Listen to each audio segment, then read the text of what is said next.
all. We're new to this YouTubing thing. Didn't really ever intend to do it, but we've been spending a fair bit of time on Instagram lately, mainly because we're going through this trying to conceive journey, and it's nice to have other people around in similar situations, and also other people around who are a little bit further down the track and give us hope and support as well. However, I feel like I haven't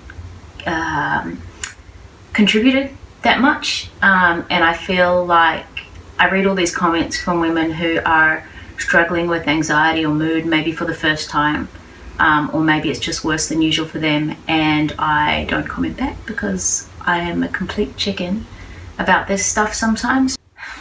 I started trying to write Instagram posts about this, and it just became clear that there was too much that we both, my wife and I, wanted to say.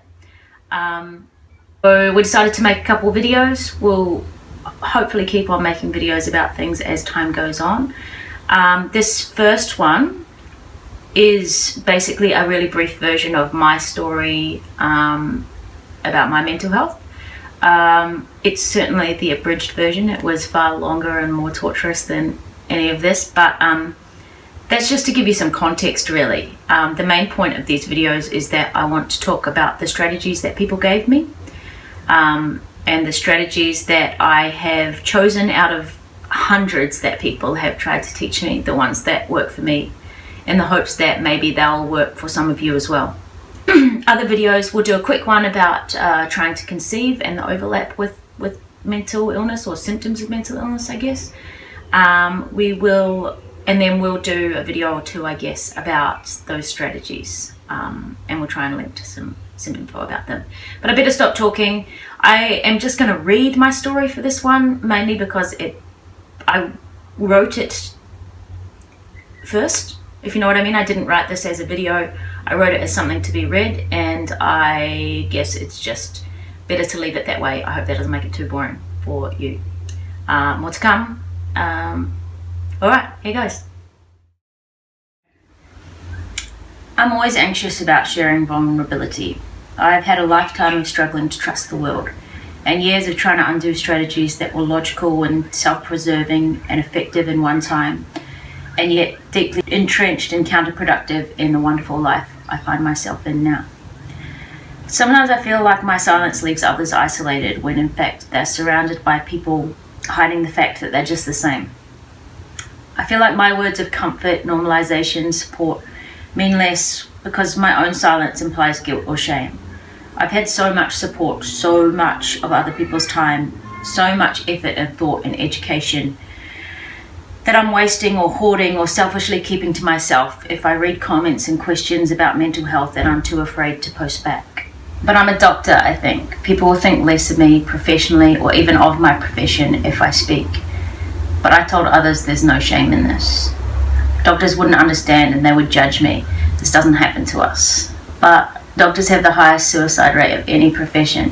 Female doctors have a suicide rate approximately 300% of the average population. We're often perfectionists, sometimes overly proud, used to easy success, and our mistakes can have terrible consequences. We have access, means, and knowledge for lethality, and we seem to be unable to admit that we're struggling. We are human, we get sick, and sometimes we're better at healing others than ourselves.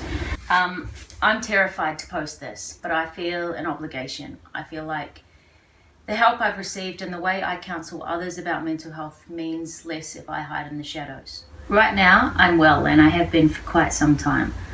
But I'm human, and I come from a long line of genetics that predispose to mental illness, and a long line of broken people that broke others. I come from a childhood of broken relationships, punctuated by visits from the police, imposed isolation from my family, highs and lows beyond belief, and trying to ensure that each of those lows, each time there was crying behind a locked door that wouldn't be opened, that it wouldn't be the one that would leave me without a parent. It was a life with some wonderful highs, but dampened by the constant fear of the next plummet, the next fight. I grew up fast and I was proud of it. I learned to be hyper-vigilant, to handle, manage every person, every subtle clue, every emotion or risky situation like the world's most volatile substance. It mostly worked. But then it didn't work anymore, and I got sick. I got really sick.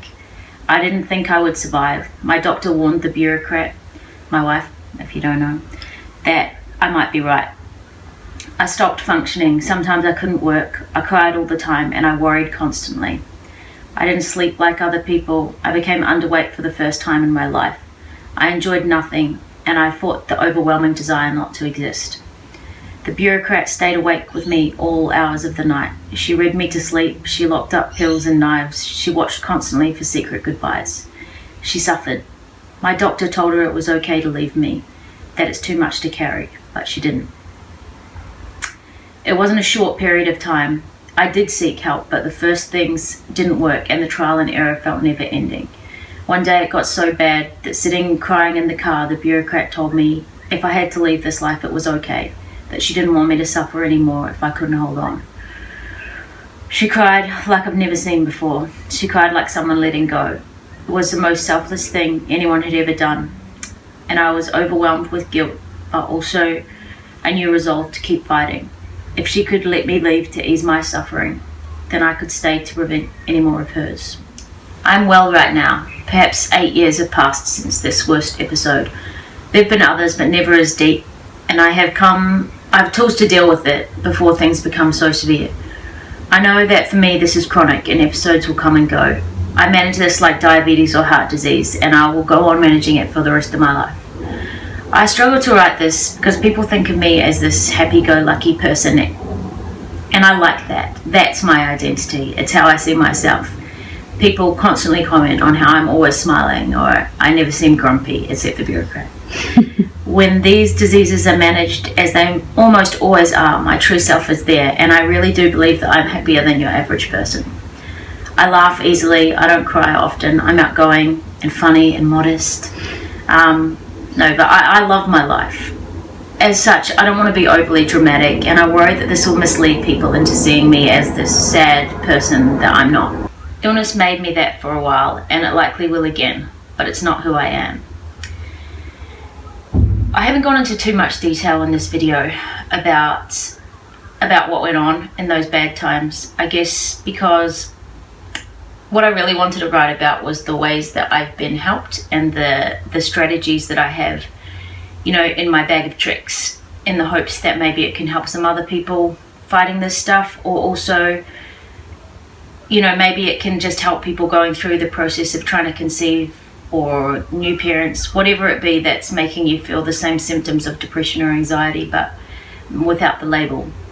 I'm hoping at some point the bureaucrat will write a post or do a video about how to cope with being a carer and about the battle to readjust our relationship after that. But I think for now I'll leave it there. Any questions, I'm happy to answer.